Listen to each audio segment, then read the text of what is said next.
Hello you guys, and welcome to the Ranting Shop. This is me, Melissa, and today we're going to be talking about Ready to Love Season 4, Episode 7.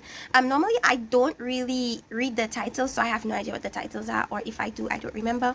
But we're going to start with what happened in this episode. So during the convening of the men in Tommy's tavern, he tells them that on this particular episode, they're going to have to introduce the women, their number one picks, or number one and number two picks, to their friends, so that the friends could potentially, see certain things that the person doesn't necessarily see in them, or reaffirm certain things that the other person has been suspecting about the other one. So I want to start with Jason and Kyra and Liz. So Jason takes Kyra and Liz to meet his friends. And after speaking with both women, the friends thought that, Liz was too stiff for Jason. I guess it meant uptight, and I don't know, they got uptight from her, and people felt like Kyra was more down to earth and more so Jason's speed. So, Kyra said that she was looking for a leader in the household because her friend asked her, are you an alpha female? And she was like, she didn't say yes or no. She just said that she wanted, when she got home, for the man to lead the home and to, lead the household. And Liz wanted a man to lead spiritually, and I think we all know, including Jason, I feel like even including Liz, that Jason is not the pick for her. Jason knows that Liz is not the pick for him. But, on this show, you have to diversify the amount of people you make connections with, because a lot of people get sent home because they only have one connection or none. So it's better to, connect with more people. But we all saw that Jason and Liz were mismatched, so that doesn't surprise him. It doesn't surprise me. It doesn't surprise anybody. So there we have that. And then Jason tells us that, the relationship he has with Kyra is pretty far along, and he believes that they're connected more so than him and Liz are. So, he's feeling Kyra more from what we see and hear from him. And we will understand it later on when I explain who his second date was with. Okay, so let's move on to Joelle and Venetia. So Joelle wants his friends to meet Venetia, who we know has always been his number one pick thus far. He's never spoken of any other woman as his number one pick but Venetia.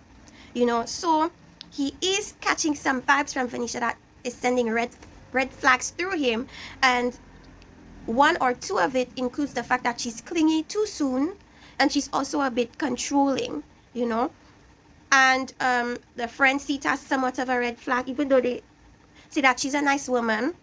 Joelle has seen that about her and wanted his friends to potentially confirm whether they see it from her too, and they do, and the funny thing about Joelle is that he's always had Kyra as his number one.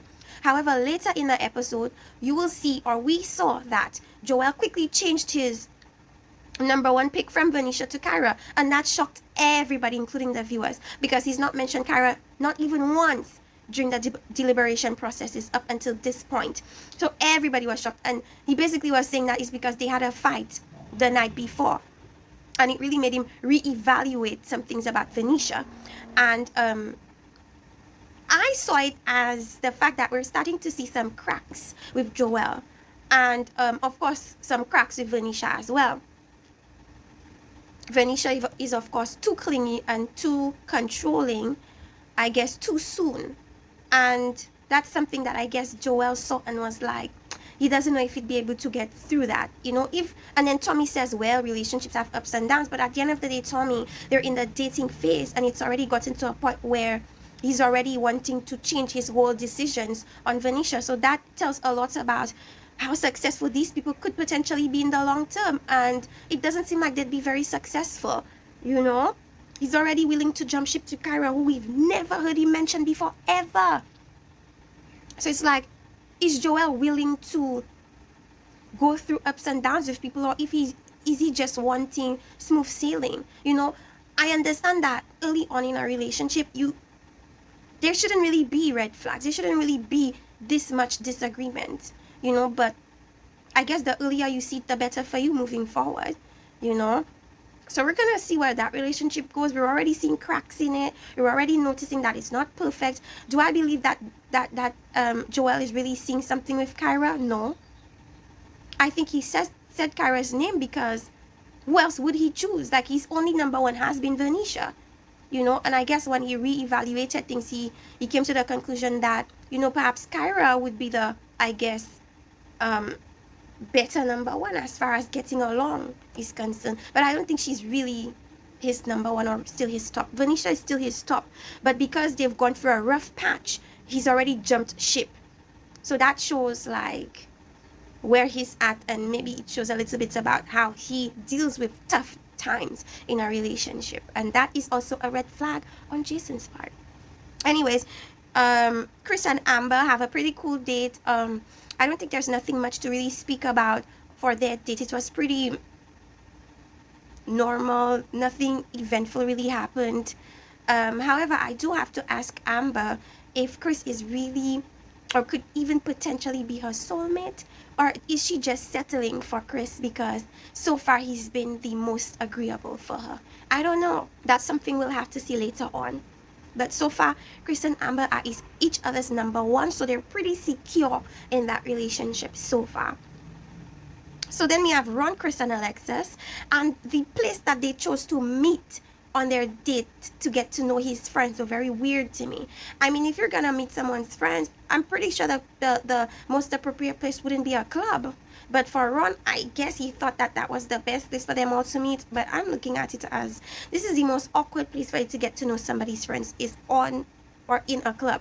But anyways, you know, the women were both surprised to see each other. We saw a lot of cattiness from Alexis. Alexis was definitely throwing shade at Chrysanthemum. The first thing she said was Chrysanthemum is pretty but only says 2 words. That could be true, but the way the delivery from Alexis came off as she was very bitter, like very combative, very competitive, you know. And another thing she said about Alexis is that, you know, she wore a jumpsuit that had holes in it, and basically judging her outfit. And my thing with Alexis is, can you stop caring about other people and just be secure in what you have with Ron? I don't understand why all this cattiness is necessary. Yes, she wore a jumpsuit with holes. Is that any of your concern? Is that any of your business? No. Chrysanthemum didn't say not one thing about Alexis besides the fact that her being there made the date awkward. But I don't understand why Alexis is throwing all these jabs towards Chrysanthemum. What it tells me, how it reads to me as a viewer, is that Alexis is extremely intimidated by Chrysanthemum and her connection with Ron. And I feel like it shows a lot about Alexis's insecurities, because why care about the other woman? Focus on yourself. But I will say that Alexis, her conversation or communication with his friends were much better than Chrysanthemum's communication with his friends. Chrysanthemum seemed very closed off. She didn't really want to answer too many questions. In fact, she said to us that she doesn't like being asked so many questions, you know. So, and of course, as his friend, I would definitely choose Alexis over Chrysanthemum, just because I would be able to communicate more with Alexis. Whereas Chrysanthemum, I mean, she's pretty, but as far as communication was concerned, it was lacking. They didn't get to know a lot about Chrysanthemum. However, Ron insists that Chrysanthemum is ready for a relationship, and she does communicate with him, and he knows that about her. However, her ability to communicate that to other people is the difficult part about her.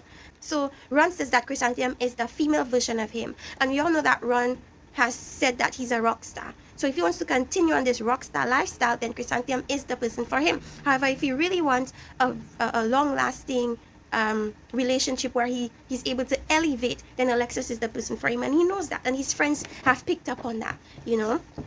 So he has a decision to make. Is he going to go for Alexis, or is he going to go for Chrysanthemum?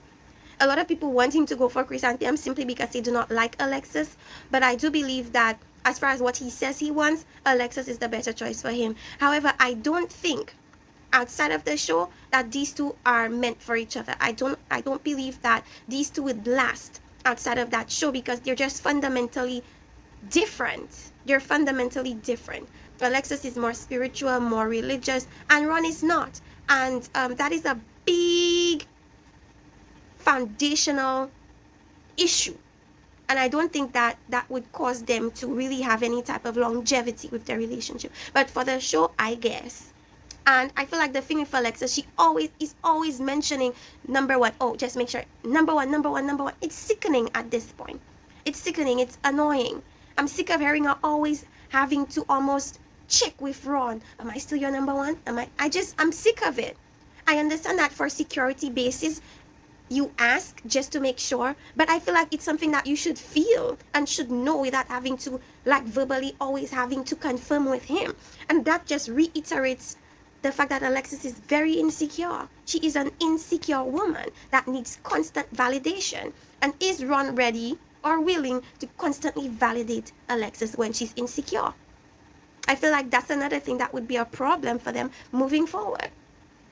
I feel like you should just know, if you're confident, be confident and stop asking, you know. And Alexis puts on this front like she's not jealous or not competitive or not any of these things, but she really is. She really is. Now we have AJ and Kyra. So we all know that AJ and Kyra are each other's number ones. They went on this volleyball date, and Kyra still mentions the fact that they have issues, you know, communication-wise. And I believe that although they're each other's number ones, for right now, that communication issue that Kyra keeps bringing up is going to be the demise of their relationship. If they aren't able to get it together communication-wise, then it's going to be an issue moving forward. And I feel like AJ understands that they have issues communication-wise, and Kyra does too. And they should really get it together, or else there's not going to be anything that blossoms between these two. Okay? David and Liz go out on a date. You know, he wanted to introduce his friends to Liz. However, we learn that he has some hesitancy with Liz because Liz divulged to him that Jason kissed her on the date. And I feel like because we all know that David has some insecurities and some control issues, that would not fly with him, whether she told him immediately or not. It's almost like he doesn't want that to be the case. But you have to understand, David, that you're in a dating situation, and the setup of the show is for people to get to know each other. You can't expect her to solely be on you. You cannot expect her to solely just date and get to know you. She has a right to get to know other people, and if she kisses them, then she kisses them. It's something that you, David, should expect, since you guys are only dating. And for it to be such a difficult thing for you to get over, that's a big red flag on David's part, because these guys are only dating, and he's already taking this kiss thing to a whole other level that it doesn't need to be on. That may be a blessing in disguise for Liz, because at the end of the day, David might very well not be the man for Liz. He might be a better choice than David because they have that spiritual religious foundation. But as far as him and his issues, that would not necessarily be the best fit for Liz. You know, she feels like David is not consistent. Maybe 1 minute he's hot, next minute he's cold. And he's saying that he needs to take his time because in other situations he's rushed into things solely because of his feelings. And now he wants to use his brain to figure things out. And Liz's thing is that she could deal with him taking his time, but she also needs to know where he is. Does he want to be with me? Does he have feelings for me or not? And she feels like she hasn't gotten that from David. And she feels like if David is not able to make a decision, she's going to go about her business, go about her life. And I agree with her on that. You know, if a kiss is what's making you be hesitant towards Liz in a dating process, then that's a big red flag. Of course, their friends have no issues with Liz. They think she's a nice woman. But it's David that has to decide if he's going to let that come in between a relationship with Liz or not. And if he is, then Liz is not the one for him. I don't see David having any other connection beside Liz. So if that goes left, I believe truly that he'll be the next person being sent home. Period. Alright, so we have Jason went on another date with Kyra, and that just proves the fact that he's feeling Kyra more. He takes her to a museum and they get to see some, you know, private art. And she was, you know, interpreting a piece of art as love and it's in its true form, many colors and all these things. And they kissed and stuff, and, you know, he's really interested in her. But I do not believe that Kyra is as interested in Jason. So with Kyra, I feel like Jason definitely needs to guard his heart because she is into AJ more. And I don't know if he's gotten that as yet, but he is into, she's into AJ more so than she is into Jason. They did share a kiss, but that doesn't mean that doesn't really mean much, you know, because Liz and Jason shared a kiss. David is still Liz's number one. Jason and Kyra shared a kiss. AJ is still her number one. So I feel as if Jason feels as if kissing these women makes them his property, so to speak. Kissing them almost leaves his mark on them. But what he fails to understand is that kissing is nothing. Kissing doesn't mean anything. Kissing doesn't mean that these women are gonna just leave the person they're interested in and solely follow him. It doesn't mean that he has a one up on any of these men. And I feel like he kissed them because he wanted to show to the other women that I've moved this far with this woman to the point where I'm kissing her. But in reality, it means nothing, because these women still have number ones that are not Jason.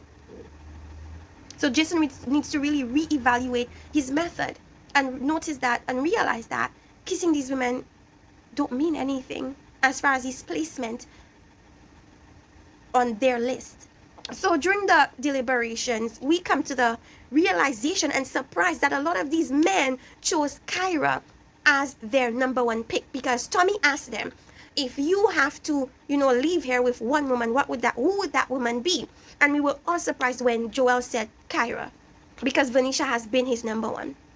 We were all surprised when David said Kyra, because we all know that Liz has been his number one. I feel what it all boils down to is the fact that these women or these men have had some form of disagreement with their number one, and that is why they switched. Do I feel like these men have a genuine, strong connection with Kyra? No, they do not. They simply said Kyra because they're having issues right now with who they deem to be their number ones. And on David's part, I feel like it's extremely petty, because from what we're seeing, he's hesitant simply because Jason kissed her. And because we all get a controlling vibe from David, we're not surprised that he's so upset about her kissing Jason. But we're also wanting for Liz to see and notice that this is a major red flag and that she should reconsider David as her number one. Because if that is not a big deal, but for you to make it such a huge thing to the point where you're changing your number one to Kyra, who you've never spoken about ever, is alarming. Joelle, I'm side-eyeing him as well. Who else said Kyra was their number one? AJ, of course, has been saying Kyra, so we're not shocked. Jason has said Kyra. So out of these, is it 6 men? 4 of them have mentioned Kyra as their number ones, which was a surprise to Jason, to the point where Jason was like, do these men not hear that I'm feeling Kyra and that she's also feeling me and reciprocating? I kissed her. It wasn't just a little kiss, it was a kiss. And in my head, it's like, that is the childish vibes we get from Jason.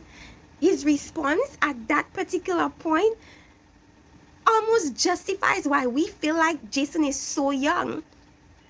Did anybody listen to this response? It's that of a child. It's that of a teenager. It's so infantile. And that is why we saw a disconnect with Liz and Jason. Jason's mentality is so young. And it just shows us that he lacks confidence. And he's not secure. Because now that other men are kind of ignoring the mark that you feel like you put on Kyra, I think it's showing him that he's not as up there as he thought he was. And these men can instantly come in and swoop Kyra right off from under his nose. But we all see that.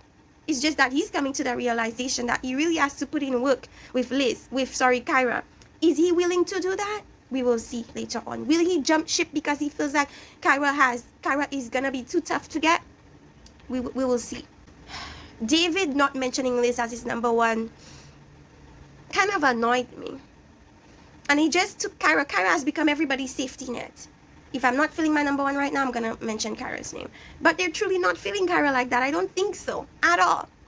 Kyra is their safety net. And him kind of throwing Liz under the bus, so to speak, really annoyed me. Because when it comes down to it, I truly don't believe that he would pick Kyra over Liz. I'd be pissed if I were Liz. And so Liz and Chrysanthemum were at the bottom. Because Chris took Amber and Ron, of course, chose Alexis. But he still did not want Chrysanthemum to go home. However, you made your decision, Ron. And because Chrysanthemum is not really in the good graces, so to speak, with the other men, because she's very close off to the other men. And stoosh, as we'd say in St. Lucia, with the other men, of course, they'd not be feeling her as much. And that put her at the bottom. So Chrysanthemum and Liz were put at the bottom. And as we all knew, anybody could figure that out, Chrysanthemum got sent home. Are we surprised? No. Because Chrysanthemum's attitude was it's just too closed off. Like, she wasn't interested in getting to know these other men. And that's the name of the game. You have to be open, or else you're going to be seen as closed off and you're going to be sent home. Liz, on the other hand, I feel as if these men are saying that she's not open to them. I believe that she is open to them. However, they do not deem her level of openness as openness. I think it's because she's a bit conservative, they feel like she's not open. But I feel like she is open. I'm happy that Liz got to stay. Chrysanthemum, we all knew, should be sent home. And it's time for Chrysanthemum to go because she didn't have any connection with anybody else. Period. You know? Anyways, you guys, this is my review of Ready to Love Season 4, Episode 7. Let me know if I missed anything. Let me know if I should have spoken more about something. Let me know, you guys. Anyways, have a great Saturday, or is it still Friday where you are? And see you next time on The Ranting Shop. Bye-bye. Like and subscribe.